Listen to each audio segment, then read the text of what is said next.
अगर मैं कहूं कि एक ऐसा बालक जन्मा था जिसके जन्म के साथ ही मौत डरने लगी थी, एक ऐसा बालक जिसे मारने के लिए खुद उसका मामा पूरी दुनिया हिला देता है, लेकिन फिर भी वो बालक जिंदा रहता है, क्योंकि वो कोई साधारण बालक नहीं था, वो था श्री कृष्ण। ये कहानी है उस भगवान की जो हंसते भी थे, खेलते भी थे, लेकिन जब समय आया तो अधर्म का अंत भी किया। ये कहानी है श्री कृष्ण की। मथुरा एक ऐसा राज्य जहां डर ही कानून बन चुका था। राजा कंस, जिसका नाम सुनते ही लोग कांप जाते थे, और एक दिन उसकी बहन देवकी की शादी हो रही थी। सब कुछ ठीक चल रहा था, लेकिन तभी आकाशवाणी होती है, हे कंस, जिस देवकी को तू इतने प्यार से विदा कर रहा है, उसका 8वां पुत्र ही तेरी मौत का कारण बनेगा। ये सुनते ही कंस का प्यार डर में बदल गया। उसने तुरंत तलवार उठाई और अपनी ही बहन को मारने चला। लेकिन तभी वसुदेव ने कंस को रोका। मैं वचन देता हूं, देवकी के हर बच्चे को मैं खुद तेरे हवाले कर दूंगा। कंस मान गया, लेकिन उसने दोनों को जेल में डाल दिया। एक एक करके देवकी के 7 बच्चे जन्म लेते हैं, और हर बार कंस उन्हें निर्दयता से मार देता है। मां की गोद हर बार खाली हो जाती है, और फिर आती है वो रात। आसमान में काले बादल, तेज बारिश और चारों ओर सन्नाटा। तभी देवकी के गर्भ से जन्म लेते हैं श्री कृष्ण। जेल के सारे दरवाजे अपने आप खुल जाते हैं, पहरेदार सो जाते हैं, जैसे पूरी सृष्टि उनका स्वागत कर रही हो। वसुदेव कृष्ण को टोकरी में रखते हैं और निकल पड़ते हैं। अंधेरी रात में यमुना नदी उफान पर है, लेकिन जैसे ही कृष्ण पास आते हैं, यमुना रास्ता दे देती है। गोकुल में यशोदा मैया के घर एक बच्ची जन्म लेती है। वसुदेव कृष्ण को वहां छोड़ देते हैं और उस बच्ची को लेकर वापस जेल आ जाते हैं। जैसे ही कंस को खबर मिलती है, वो दौड़कर आता है और उस बच्ची को मारने की कोशिश करता है, लेकिन वो बच्ची आकाश में उड़ जाती है। हे कंस, तुझे मारने वाला जन्म ले चुका है और अब तू उसे कभी नहीं ढूंढ पाएगा। कंस डर चुका था, लेकिन उसे नहीं पता था कि गोकुल में एक छोटा सा बालक धीरे धीरे उसके अंत की कहानी लिख रहा है। आगे क्या हुआ, कैसे एक छोटा बालक राक्षसों का अंत करता है, जानने के लिए देखते रहिए। एक ऐसा बालक जिसे मारने के लिए राक्षस भेजे गए, लेकिन हर बार मरता कौन था? राक्षस, क्योंकि वो बालक मौत से नहीं डरता था, मौत उससे डरती थी। गोकुल अब डर नहीं, खुशियों से भरा था। यशोदा मैया अपने कान्हा को गोद में खिलाती थीं। कोई नहीं जानता था कि ये छोटा सा बालक पूरे संसार का रक्षक है। कंस अब भी डर में जी रहा था, और उसने भेजी एक भयानक राक्षसी, पूतना, जो बच्चों को दूध पिलाकर जहर से मार देती थी। पूतना सुंदर स्त्री का रूप लेकर गोकुल पहुंचती है और सीधे कृष्ण के पास जाती है। वो कृष्ण को गोद में उठाती है और जहर भरा दूध पिलाने लगती है, लेकिन कृष्ण दूध नहीं, उसकी जान पीने लगते हैं। पूतना चिल्लाने लगती है, उसका असली रूप सामने आ जाता है। पूरा गोकुल कांप उठता है, और कुछ ही पलों में वो राक्षसी धरती पर गिरकर मर जाती है। एक नवजात बालक ने एक राक्षसी का अंत कर दिया। अब गोकुल के लोग समझ चुके थे, ये कोई साधारण बालक नहीं है। एक दिन कृष्ण एक गाड़ी शकट के नीचे सो रहे थे और उसी में छुपा था एक और राक्षस। जैसे ही वो हमला करने आता है, कृष्ण एक छोटी सी लात मारते हैं और पूरी गाड़ी टूटकर बिखर जाती है। कंस हार नहीं मान रहा था। इस बार उसने भेजा हवा का राक्षस तृणावर्त। वो तूफान बनकर आता है और कृष्ण को आसमान में उठा ले जाता है। सब लोग डर जाते हैं, लेकिन ऊपर आसमान में कृष्ण उस राक्षस का गला पकड़ लेते हैं। राक्षस तड़पने लगता है, सांस नहीं ले पाता, और कुछ ही पलों में वो नीचे गिरकर मर जाता है। अब गोकुल में डर नहीं, मुस्कान लौट आई थी। कृष्ण अब माखन चुराने लगे थे। गोपियां शिकायत लेकर आती थीं, यशोदा मैया, आपका कान्हा हमारा माखन खा जाता है। लेकिन यशोदा मैया बस मुस्कुरा देती थीं। लेकिन रस्सी हर बार छोटी पड़ जाती है, क्योंकि जिसे पूरा ब्रह्मांड नहीं बांध सकता, उसे एक मां कैसे बांध सकती है? अब गोकुल समझ चुका था, कि उनका कान्हा कोई साधारण बालक नहीं है। लेकिन खतरा अभी खत्म नहीं हुआ था, क्योंकि अगली बार जिससे कृष्ण का सामना होने वाला था वो था कालिया नाग। क्या एक छोटा सा बालक एक विशाल नाग को हरा पाएगा? जानने के लिए देखते रहिए। एक तरफ जहरीली नदी, जहां जाने से ही मौत हो जाती थी, और दूसरी तरफ एक छोटा सा बालक जो उस मौत के अंदर खुद कूद गया, क्योंकि वो बालक मौत से नहीं डरता था, मौत उससे डरती थी। गोकुल के पास बहने वाली यमुना अब जीवन नहीं, मौत बन चुकी थी।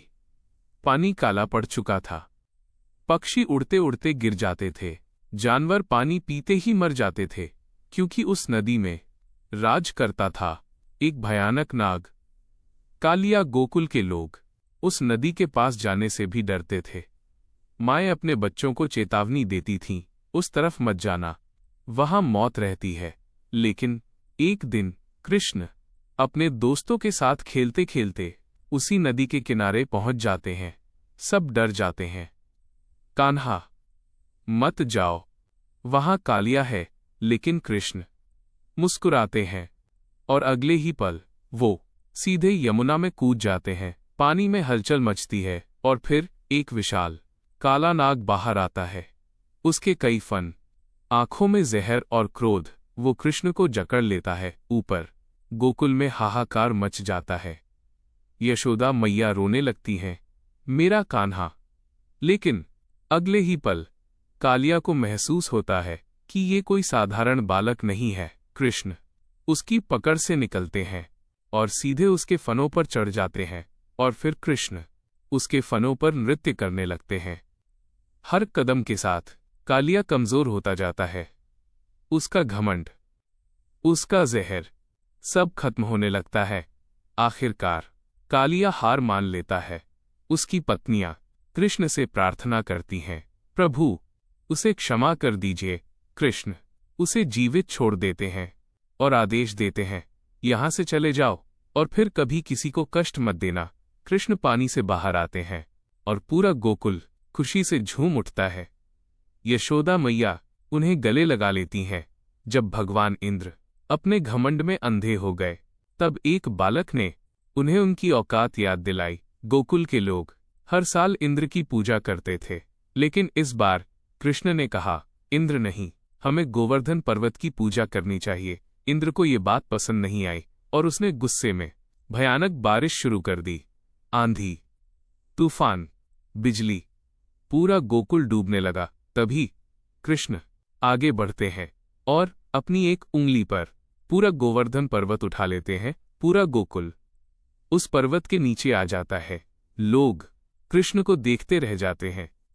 एक छोटा सा बालक पूरा पर्वत उठा रहा है। 7 दिन तक बारिश होती रही, लेकिन कोई नुकसान नहीं हुआ।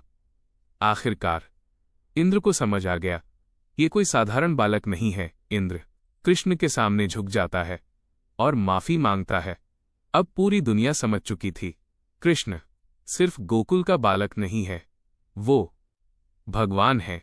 लेकिन अब उनका अगला कदम गोकुल छोड़कर मथुरा जाना था। क्या कृष्ण कंस का अंत कर पाएंगे? जानने के लिए देखते रहिए। कंस मर चुका था, लेकिन असली युद्ध अब शुरू हुआ था, क्योंकि एक ऐसा राजा जो 17 बार हमला कर चुका था और हर बार सिर्फ एक ही नाम लेता था, कृष्ण। कंस का ससुर जरासंध एक ऐसा राजा जिसके पास थी असीम सेना और घमंड। जब उसे पता चला कि कृष्ण ने कंस को मार दिया, तो उसने कसम खाई कृष्ण को खत्म करने की। 1 बार नहीं, 2 बार नहीं, 17 बार जरासंध ने मथुरा पर हमला किया। हर बार भयानक युद्ध हुआ, लेकिन हर बार कृष्ण जीत गए। कृष्ण जानते थे ये युद्ध सिर्फ ताकत से नहीं जीता जा सकता, इसलिए उन्होंने लिया एक बड़ा फैसला। कृष्ण ने पूरे मथुरा को समुद्र के किनारे बसाने का निर्णय लिया और वहां एक नया नगर बसाया, द्वारका। समुद्र के बीच एक अजेय शहर जहां दुश्मन पहुंच ही नहीं सकता था। जब जरासंध फिर आया तो मथुरा खाली थी। कृष्ण अब उसकी पहुंच से बाहर थे। यही थी कृष्ण की असली ताकत, रणनीति। एक राजकुमारी जिसने कृष्ण को अपना पति मान लिया था, लेकिन उसका भाई उसे किसी और से शादी करवाना चाहता था। और फिर जो हुआ वो इतिहास बन गया।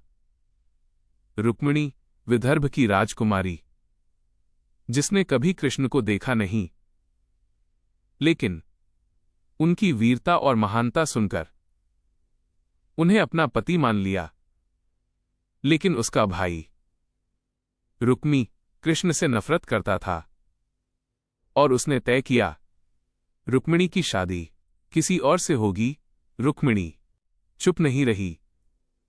उसने कृष्ण को एक पत्र भेजा, हे कृष्ण, अगर आप मुझे नहीं ले गए तो मैं किसी और की हो जाऊंगी। कृपया मुझे बचा लीजिए। जैसे ही कृष्ण ने यह पत्र पढ़ा, उन्होंने फैसला किया वो रुक्मिणी को ले जाएंगे। शादी का दिन, पूरा राज्य तैयार, और तभी कृष्ण अपने रथ पर आते हैं और सबके सामने रुक्मिणी को उठाकर ले जाते हैं। रुक्मी और बाकी राजा कृष्ण का पीछा करते हैं। भयानक युद्ध होता है, लेकिन कोई भी कृष्ण को रोक नहीं पाता। आखिरकार कृष्ण और रुक्मिणी का विवाह होता है। ये सिर्फ शादी नहीं थी, ये सच्चे प्रेम की जीत थी। अब कृष्ण द्वारका के राजा थे, एक योद्धा, एक रणनीतिकार और अब एक पति। लेकिन दुनिया का सबसे बड़ा युद्ध अभी बाकी था, महाभारत। क्या कृष्ण इस महायुद्ध में क्या भूमिका निभाएंगे? जानने के लिए देखते रहिए। जब धर्म और अधर्म आमने सामने खड़े थे, जब भाई ही भाई के खून के प्यासे हो गए थे, तब एक ही नाम था जो इस महायुद्ध को दिशा देने वाला था, कृष्ण। हस्तिनापुर, जहां दो वंश एक ही सिंहासन के लिए लड़ रहे थे, पांडव कौरव एक तरफ, धर्म के रास्ते पर चलने वाले पांडव, और दूसरी तरफ अहंकार और लालच में डूबे कौरव दुर्योधन, जिसके दिल में बस एक ही चीज थी, सिंहासन। वो पांडवों को कभी राजा नहीं बनने देना चाहता था। दुर्योधन ने पांडवों को मारने के लिए एक जलता हुआ महल बनवाया, लाक्षागृह, और उन्हें उसमें भेज दिया। लेकिन कृष्ण की कृपा से पांडव बच निकलते हैं। द्रौपदी अब पांडव पहुंचते हैं द्रुपद के राज्य, जहां हो रहा था द्रौपदी का स्वयंवर, एक कठिन परीक्षा, घूमती मछली की आंख पर निशाना। और तभी अर्जुन आगे बढ़ते हैं और निशाना लगा देते हैं। द्रौपदी अब पांडवों की पत्नी बन जाती हैं, लेकिन दुर्योधन अब भी शांत नहीं था। उसने बुलाया जुए का खेल, जहां युधिष्ठिर सब कुछ हारते चले गए, राज्य, धन, भाई, और अंत में द्रौपदी सभा के बीच द्रौपदी को घसीट कर लाया गया। दुशासन उसे अपमानित करने की कोशिश करता है और उसकी साड़ी खींचने लगता है। द्रौपदी आखिरी उम्मीद के साथ कृष्ण को पुकारती है, हे कृष्ण, मुझे बचाइए। और तभी चमत्कार होता है, साड़ी खत्म ही नहीं होती। जितना दुशासन खींचता है वो उतनी ही बढ़ती जाती है, क्योंकि कृष्ण अपने भक्तों को कभी अकेला नहीं छोड़ते। अब सीमा पार हो चुकी थी। पांडवों ने कसम खाई, इस अपमान का बदला होगा, और यहीं से शुरू होती है महाभारत की कहानी। कृष्ण जानते थे ये युद्ध अटल है, लेकिन वो खुद हथियार नहीं उठाएंगे, बल्कि दिशा देंगे। अब पूरा आर्यावर्त दो हिस्सों में बंट चुका था। युद्ध तय था, लेकिन सबसे बड़ा सवाल था, कृष्ण किसका साथ देंगे? क्या कृष्ण पांडवों के साथ होंगे या कौरवों के? जानने के लिए देखते रहिए। जब युद्ध अपने चरम पर था, हर दिन हजारों योद्धा मारे जा रहे थे, तभी एक ऐसा क्षण आया जिसने पूरे महाभारत का रुख बदल दिया। कौरवों की सेना में एक ऐसा योद्धा था जिसे कोई हरा नहीं सकता था, भीष्म पितामह। उनके सामने पांडवों की पूरी सेना भी कमजोर पड़ रही थी और अर्जुन भी अपने गुरु समान भीष्म पर पूरा प्रहार नहीं कर पा रहे थे। तभी श्रीकृष्ण ने एक ऐसा निर्णय लिया जो इतिहास में अमर हो गया। उन्होंने अर्जुन से कहा, अगर आज भीष्म नहीं रुके तो धर्म हार जाएगा, लेकिन अर्जुन का दिल नहीं मान रहा था। तभी कृष्ण ने गुस्से में आकर अपना रथ छोड़ दिया और एक टूटा हुआ पहिया उठाकर भीष्म की ओर दौड़ पड़े। पूरा युद्ध भूमि थम गया। कृष्ण ने अपनी प्रतिज्ञा तोड़ दी, क्योंकि उनके लिए धर्म सबसे बड़ा था। भीष्म पितामह ने भी अपने हथियार नीचे कर दिए और मुस्कुराते हुए कहा, प्रभु, आपके हाथों मरना ही मेरा सौभाग्य है। उस दिन दुनिया ने देखा, जब भगवान खुद नियम तोड़ते हैं तो सिर्फ एक कारण होता है, धर्म की रक्षा। युद्ध का 10वां दिन और आज कुछ ऐसा होने वाला था जो पूरे महाभारत को बदल देगा। श्री कृष्ण जानते थे, जब तक भीष्म पितामह खड़े हैं पांडव जीत नहीं सकते। तभी उन्होंने अर्जुन को एक रहस्य बताया। भीष्म कभी स्त्री पर शस्त्र नहीं उठाएंगे। और उसी पल युद्ध भूमि में लाया गया शिखंडी। जैसे ही शिखंडी भीष्म के सामने आए, भीष्म ने अपने हथियार नीचे कर दिए। पूरा मैदान सन्न रह गया। तभी कृष्ण ने अर्जुन से कहा, यही समय है, यही मौका है। अर्जुन का दिल कांप उठा, लेकिन धर्म के लिए उन्होंने अपने ही पितामह पर बाणों की वर्षा कर दी। एक एक करके सैकड़ों बाण भीष्म के शरीर में धंसते चले गए। और फिर महान योद्धा धरती पर नहीं गिरे, बल्कि तीरों की शैया पर लेट गए।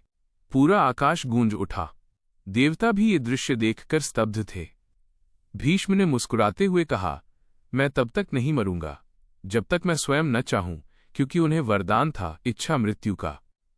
उस दिन दुनिया ने देखा, शक्ति का अंत हो सकता है, लेकिन त्याग और प्रतिज्ञा अमर रहती है।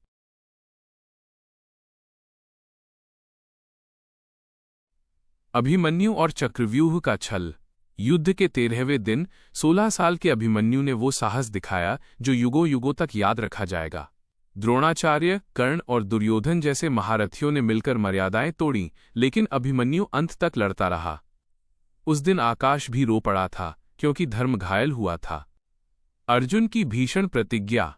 पुत्र के वश में अर्जुन की आंखों में आंसू नहीं, बल्कि प्रतिशोध की आग थी। उन्होंने कसम खाई कि सूर्यास्त से पहले जयद्रथ का वध करेंगे, वरना स्वयं अग्नि समाधि ले लेंगे।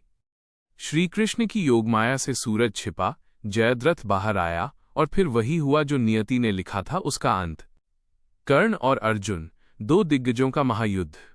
17वें दिन दुनिया ने सबसे बड़ा मुकाबला देखा।